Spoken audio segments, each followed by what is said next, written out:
Hello बच्चों, मैं हूं आपका अपना दोस्त एम के यादव और आप देख रहे हैं आपका अपना YouTube channel my cute chemistry. Atomic structure के इस नेक्स्ट वीडियो में यानी कि आज के वीडियो में हम लोग पढ़ने वाले हैं एटॉमिक स्पेक्ट्रा के बारे में। ठीक है, इसके पहले एटॉमिक स्पेक्ट्रा या स्पेक्ट्रम के बारे में मैंने थोड़ी बहुत बातें आपको बता दी थी, लेकिन आज के लेक्चर में हम एटॉमिक स्पेक्ट्रम के बारे में बहुत ही ज्यादा डिटेल में पढ़ने वाले हैं। ओके, तो टाइम बर्बाद नहीं करेंगे, लेकिन पढ़ने से पहले आप हमारे YouTube चैनल को अगर सब्सक्राइब नहीं किया है तो कर लें, और अगर कर लिया है तो अपने दोस्तों को शेयर भी कर लें। ओके, ठीक है।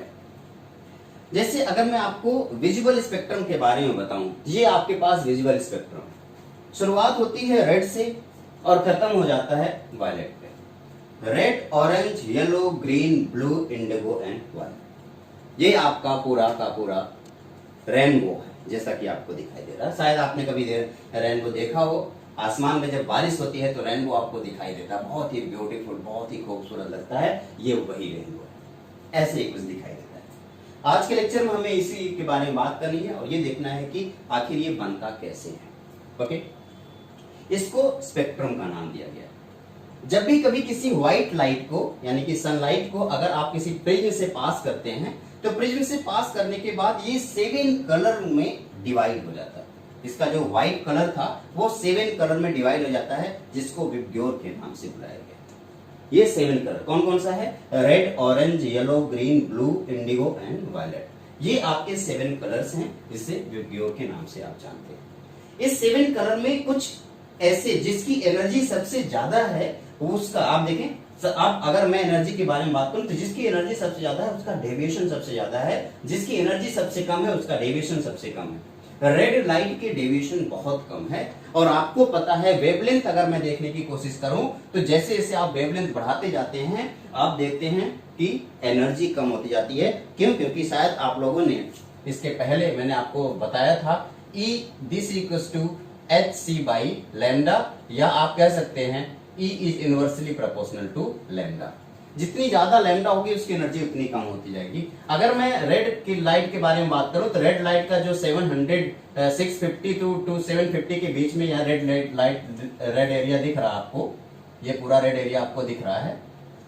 तो ये जो रेड लाइट आपको दिखाई दे रही है, इस रेड लाइट का वेवलेंथ सबसे ज्यादा है और जिसका वेवलेंथ सबसे ज्यादा होता है उसकी एनर्जी सबसे कम होती है। जिसका वेवलेंथ सबसे ज्यादा होता है उसकी एनर्जी सबसे ज्यादा होती है, उसका डेविएशन भी सबसे कम होता है।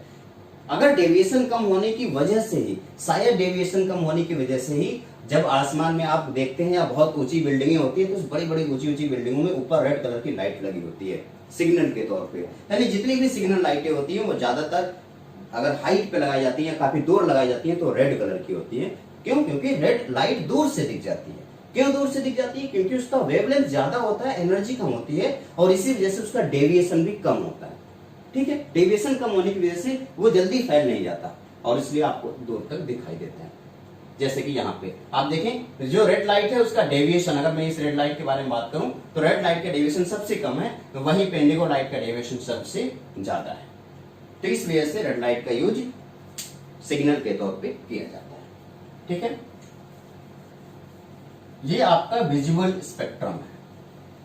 ये स्पेक्ट्रम हमें दिखाई देती है जब भी कभी हम सनलाइट को किसी प्रिज्म से पास करते हैं, तब हमें स्पेक्ट्रम दिखाया जाता है। वो बैंड दिखाया जाता है, 7 कलर दिखाया जाता है, जिसको हम स्पेक्ट्रम का नाम देते हैं। ओके, तो ये रहा आपका मेन स्पेक्ट्रम। इस स्पेक्ट्रम में अगर आप जाएं तो 400 से लेकर के 700 नैनोमीटर तक की चीजें आपको दिखाई देंगी। जैसे रेनबो के बारे में बात करें, आपको हालांकि दिखाई नहीं दे रहा होगा, ये आपको रेनबो हल्का सा, बहुत हल्का सा दिखाई दे रहा होगा। ये सिर्फ इसी वजह से होता है। ठीक है, वाटर के ड्रॉप से देखें, वाटर जब कभी बारिश होती है तो बारिश होते समय वाटर के ड्रॉप कुछ इस तरीके से जमीन पे गिरते हैं। ये है वाटर के ड्रॉप। इस वाटर के ड्रॉप से सनलाइट आकर के टकराता है और जैसे सनलाइट इससे टकराता है वो पूरी तरीके से 7 अलग अलग कलर में डिवाइड हो जाता है। ये 7 अलग अलग कलर में ये डिवाइड हो जाता है। ठीक है, और इसे आप क्या बोलते हैं? विबग्योर बोलते हैं। ये वाटर ड्रॉप आपको भले दिखाई दे रहा है, मैं इसको ब्लू कलर से बना दूं तो आपको पता चलेगा कि सच में ये वाटर ही है। ये ब्लू कलर से, मैं इसे ब्लू कलर से बना दे रहा हूं। ठीक है, अब ये वाटर का ड्रॉप क्या एक प्रिज्म की तरह नहीं काम कर रहा, देख ऐसे कुछ। और लाइट हमेशा जब भी इसके ऊपर पड़ती है तो वो प्रिज्म अपने बेस की तरफ उस लाइट को मोड़ देता है। तो इस वजह से ये अलग अलग कलर में डेविएट हो जाता है और इस वजह से हमें रेनबो दिखाई देने लगती है, जिसे आप इंद्रधनुष का नाम देते हैं। ठीक है, ओके। मेरे ख्याल से ये सारी बातें आपको क्लियर हो रही होंगी। अच्छे से आप देखते रहें, नोट करते रहें, अपनी कॉपी में सारी पॉइंट को नोट करते रहें, कुछ भी मत छोड़े। ठीक है, सब कुछ नोट करते रहें। ये जो आपको बैंड पूरा लगातार दिख रहा है, इसको कॉन्टिन्यूअस स्पेक्ट्रम का नाम देते हैं। फिर से एक बार मैं बता दूं, कॉन्टिन्यूअस स्पेक्ट्रम का मतलब ये हुआ कि यहां से लेके 3350 से लेकर के 750 नैनोमीटर तक की सारे स्पेक्ट्रम के बीच में कहीं कोई गैप नहीं दिख रहा है, तो इसलिए इसको क्या बोलेंगे आप, कॉन्टिन्यूअस। इसमें दो कलर के बीच में ओवरलैपिंग भी दिख रहा है। आप कहीं से भी ऐसा नहीं कह सकते हैं कि आप सेपरेट कर दें, अचानक से कलर को सेपरेट कर दें, ऐसा नहीं हो सकता। इसलिए ये कॉन्टिन्यूअस स्पेक्ट्रम है। ठीक है, तीन टाइप के स्पेक्ट्रम होता है, कॉन्टिन्यूअस, एक बैंड और एक लाइन। हमारे सिलेबस में कॉन्टिन्यूअस और डिसकॉन्टिन्यूअस स्पेक्ट्रम के बारे में हम बात करेंगे, यही हमारे सिलेबस में। ये जो विजुअल रेज है यहाँ पे आप देखें, ये पूरा का पूरा कॉन्टिन्यूअस स्पेक्ट्रम आपको दिख रहा है। ठीक है, लेकिन जब आप कभी इलेक्ट्रोमैग्नेटिक रेडिएशन को किसी मैटर के अंदर डालें, जब भी कभी इलेक्ट्रोमैग्नेटिक रेडिएशन को किसी मैटर के अंदर डालेंगे, तो मैटर के अंदर का जो इलेक्ट्रॉन होगा, वो इलेक्ट्रॉन कुछ एनर्जी को एब्जॉर्ब कर लेगा, और जब वो कुछ एनर्जी को एब्जॉर्ब कर लेगा, तो पहले मान लीजिए वो इस जगह पे था। ठीक है, और जैसे उसने एनर्जी को एब्जॉर्ब किया, पहले वो ग्राउंड स्टेट पे, पहले सेल में है, दैट मींस वो ग्राउंड स्टेट में है। लेकिन जैसे उसने एनर्जी को एब्जॉर्ब किया, वो अपने एक सेल से दूसरे सेल में चला जाता है। एनर्जी एब्जॉर्ब किया, एक सेल से दूसरे सेल में चला जाता है। इसे एक्साइटेशन बोलते हैं। एक्साइटेशन, एक जगह से दूसरी जगह जाना, लोअर से हायर पे जाना, ये एक्साइटेशन होता है। तो इसे एक्साइटेशन बोलते हैं। और जब ये पहले सेल से दूसरे सेल में जाता है, उसे फर्स्ट एक्साइटेड स्टेट बोलते हैं। ये कौन सा स्टेट था, ये ग्राउंड स्टेट था। ये कौन सा स्टेट हो गया, फर्स्ट एक्साइटेड स्टेट, ये एक्साइटेशन हो गया। तो अगर मैं आपसे ये कहूं कि ये दूसरे से तीसरे भी तो जा सकता है, तो अगर ये दूसरे से तीसरे पे जाएगा, तब आप इसे कहेंगे कि ये सेकंड एक्साइटेड स्टेट हुआ। कौन सा excited state, second excited state. ये कौन सा स्टेट है, ग्राउंड, और उसके बाद फर्स्ट एक्साइटेड स्टेट, और उसके बाद सेकंड एक्साइटेड स्टेट आ गया। तो ground, first and second excited state आपको दिख गया। मुझे नहीं लगता कि यहाँ पे आपको कोई दिक्कत हुई होगी। लेकिन ऐसा भी तो हो सकता है, अगर वो एक्साइटेड होके लोअर से हायर पे गया है, तो इट मे बी पॉसिबल कि वो हायर से लोअर पे आ रहा हो। अच्छा, जब ये एक्साइटेड होके ये लोअर से हायर पे गया था, तो एक्साइटेड था, तो हायर से लोअर पे आएगा तो क्या होगा, डी एक्साइटेड, डी एक्साइट हो जाएगा। अरे यार, मैं हायर से लोअर पे जा रहा हूँ, डी एक्साइट। और जब वो डी एक्साइट होगा, तो लोअर से हायर पे जाते समय उसने एनर्जी एब्जॉर्ब की थी, तो हायर से लोअर आते समय वो एनर्जी को क्या करेगा, इमिट करेगा। तो जब इलेक्ट्रॉन, देखो ये इलेक्ट्रॉन हायर पे है, इलेक्ट्रॉन अब अगर इसने एनर्जी को इमिट किया, जैसे इसने एनर्जी को इमिट किया, इमिट करने के बाद वो थर्ड सेल से सेकंड सेल में आ जाएगा। अब ये डी एक्साइटेड हो गया, या फिर से वो एनर्जी को इमिट करे और फिर से जहां पे था वहीं पे आ जाए। इसको आप बोलते हैं डी एक्साइटेशन ऑफ इलेक्ट्रॉन। यानी इलेक्ट्रॉन अगर हायर से लोअर पे आ रहा है, तो उसे डी एक्साइटेशन बोलते हैं। हायर से लोअर पे आ रहा है, तो एनर्जी को क्या करेगा, रिलीज करेगा, इसे बोलेंगे डी एक्साइटेशन। ये रहा आपका पूरा डी एक्साइटेशन ऑफ इलेक्ट्रॉन, जैसा कि आपको यहाँ पे पूरे दिख रहा है। अच्छा, अब ऐसा भी पॉसिबल हो सकता है कि इलेक्ट्रॉन एक ही बार सारी एनर्जी रिलीज करे और यहां से सीधा यहां पहुंच जाए, सिंगल स्टेप में। लेकिन ऐसा भी पॉसिबल हो सकता है कि वो मल्टीपल स्टेप में आए, वो पहले यहां से सेकंड पे आए, फिर सेकंड से थर्ड पे आए। वो उसके ऊपर डिपेंड करता है वो कौन सा रास्ता चूज करना चाहता है। ठीक है, तो ये डी एक्साइटेशन हुआ। डी एक्साइटेशन का मतलब एनर्जी, हायर एनर्जी से इलेक्ट्रॉन लोअर एनर्जी के अंदर आ रहा है। ओके, अच्छा, जब हायर एनर्जी से लोअर एनर्जी के पास इलेक्ट्रॉन आ रहा है, तो उस टाइम पे वो अपनी कुछ एनर्जी रिलीज करेगा। तो जो एनर्जी रिलीज करेगा, उसी एनर्जी को आप किसी प्रिज्म से पास कर दीजिए। जो एनर्जी रिलीज कर रहा है, उसी एनर्जी को क्या करें, किसी प्रिज्म से पास कीजिए। पहली बात तो ये ध्यान से सुनते जाइए, ये एनर्जी आई कहां से थी इसके पास, ये एनर्जी कहां से आई थी इसके पास। जब आपने उसके पास सनलाइट डाला था, तो वहां से उसने कुछ एनर्जी एब्जॉर्ब की थी। सारी एनर्जी नहीं, कुछ एनर्जी एब्जॉर्ब की थी। कुछ एनर्जी मतलब कुछ वेवलेंथ एब्जॉर्ब किया था, कुछ पर्टिकुलर कलर एब्जॉर्ब किया था। वही कलर है, जब वो वापस से वहां जा रहा होगा जहां से आया था, तो वही कलर वो रिलीज करेगा जो एब्जॉर्ब किया था। तो वो जो कलर एब्जॉर्ब किया रहा होगा वही रिलीज करेगा। इसका मतलब ये हुआ कि अब ये बैंड स्पेक्ट्रम, जो कॉन्टिन्यूअस स्पेक्ट्रम दिखाई दे रहा था, वो कॉन्टिन्यूअस स्पेक्ट्रम नहीं दिखाई देगा। क्यों? क्योंकि उसने सारी एनर्जी नहीं रिलीज की, उसने कुछ ही एनर्जी एब्जॉर्ब किया था और वही रिलीज किया। तो जो कुछ एनर्जी एब्जॉर्ब करते समय जो लोअर से हायर पे गया था, जब वही रिलीज करेगा तो हायर से लोअर पे आएगा।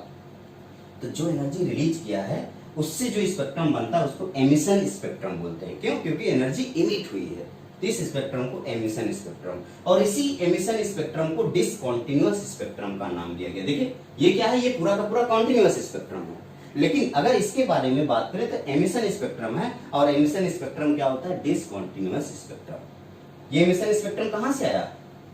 पहले आपने इलेक्ट्रॉन को एनर्जी दिया, उसने क्या किया, कुछ एनर्जी को लिया, जो आपने एनर्जी डाली थी उसमें से कुछ वेवलेंथ को एब्जॉर्ब कर लिया और लोअर से हायर पे पहुंच गया, और उसके बाद जब हायर से लोअर पे आने वाला है तो जो एब्जॉर्ब किया था वही रिलीज करेगा। तो जब उसको रिलीज करेगा तो उसी टाइम पे आप प्रिज्म लगा दो सामने, एनर्जी रिलीज हुआ, प्रिज्म लगाया, उसको आपने सामने देखा स्क्रीन पे, तो आपको ये कलर दिख गया। तो स्टार वन बनाया, लिखें an emission spectrum is usually discontinuous. एक इमिशन स्पेक्ट्रम जो होगा वो डिसकंटीन्यूअस स्पेक्ट्रम कहलाता है। ओके, और ये जो लाइनें आपको दिख रही हैं वो लाइनें आपको एमिशन लाइन स्पेक्ट्रम दिख रही है, और बीच में आपको डार्क स्पेस दिखाई दे रहा है। ये क्या हो गया, एमिशन लाइन स्पेक्ट्रम। तो इसको हम एमिशन स्पेक्ट्रम या एमिशन लाइन स्पेक्ट्रम, क्योंकि एक लाइन बन रही है इसलिए लाइन स्पेक्ट्रम हुआ, और डिसकंटीन्यूअस स्पेक्ट्रम है तो जितने भी एमिशन स्पेक्ट्रम की बात करेंगे वो सब के सब डिसकंटीन्यूअस स्पेक्ट्रम होंगे। ओके, तो कंटीन्यूअस स्पेक्ट्रम और एमिशन स्पेक्ट्रम। तो एमिशन स्पेक्ट्रम कौन से स्पेक्ट्रम होते हैं, लाइन स्पेक्ट्रम। ओके, अब मेरे ख्याल से अब तक आप सारी बातें अच्छे से सीख चुके होंगे, ठीक है।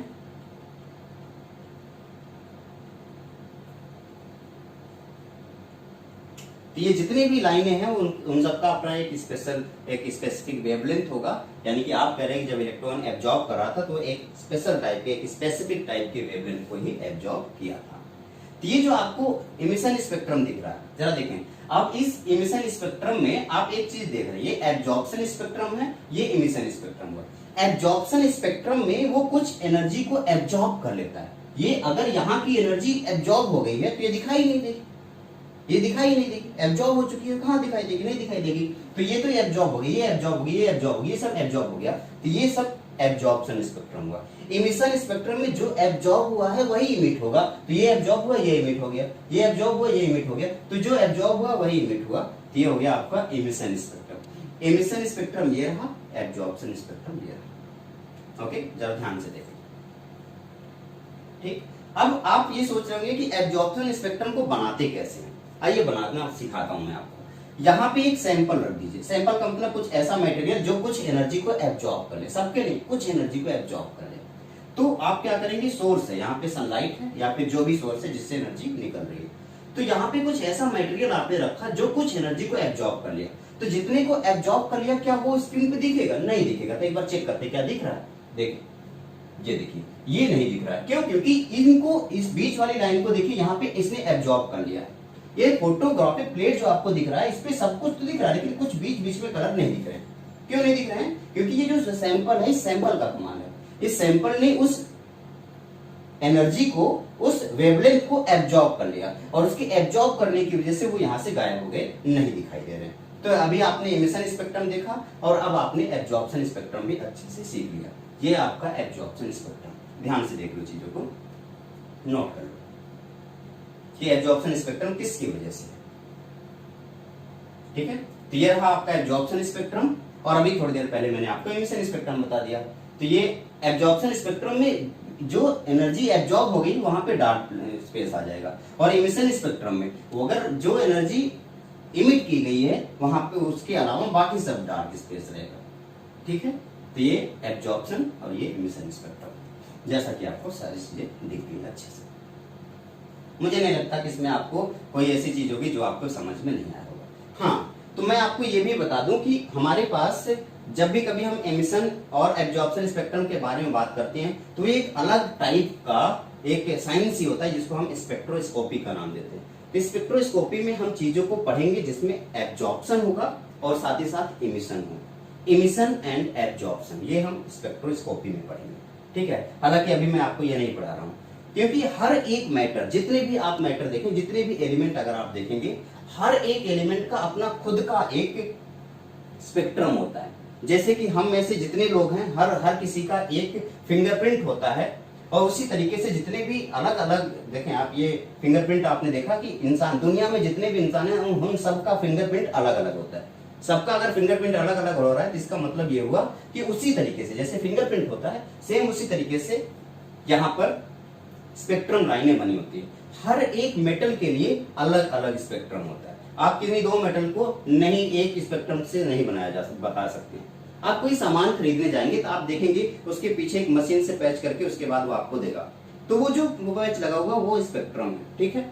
हर एक मेटल का अगर आपको किसी मेटल की पहचान करनी है या किसी चीज की किसी सामान का पहचान करना है तो एक कोड दे दिया जाता है कि ये इस सामान में ये वाला कोड रखा गया है, तो इसका मतलब क्या होगा, उसका स्पेक्ट्रम अलग होगा तो उसका कोड भी अलग हो जाएगा।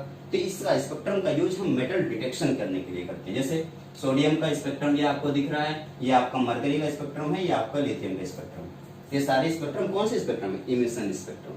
तो इसलिए हर किसी स्पेक्ट्रम को अगर हमें देखना है तो उसके लिए किसी भी मेटल के बारे में अगर हम बात करें तो हर एक मेटल का जो स्पेक्ट्रम होगा वो अपना खुद का स्पेक्ट्रम होगा, अलग स्पेक्ट्रम होगा, ठीक है। इस स्पेक्ट्रम की इन सब चीजों के बारे में सबसे पहले रॉबर्ट बंसन ने बताया था, इनके बारे में हम बाद में बात करेंगे। आज का लेक्चर हमारा यहीं पे खत्म होगा। नेक्स्ट लेक्चर में हम इस चैप्टर को और आगे बढ़ाएंगे और हाइड्रोजन स्पेक्ट्रम के बारे में बात करेंगे। Lyman, Balmer, Paschen, Brackett, Pfund, इन सीरीज के बारे में बात करेंगे और देखेंगे ये सीरीज बनते कैसे हैं। ओके, तो आज का लेक्चर बस यहीं तक, मिलेंगे एक छोटे से ब्रेक के बाद। लेकिन जाने से पहले आपको ये YouTube चैनल सब्सक्राइब करना चाहिए और साथ ही साथ लाइक भी करना चाहिए और अपने दोस्तों को शेयर भी करना चाहिए। ओके, बाय बाय, नमस्कार।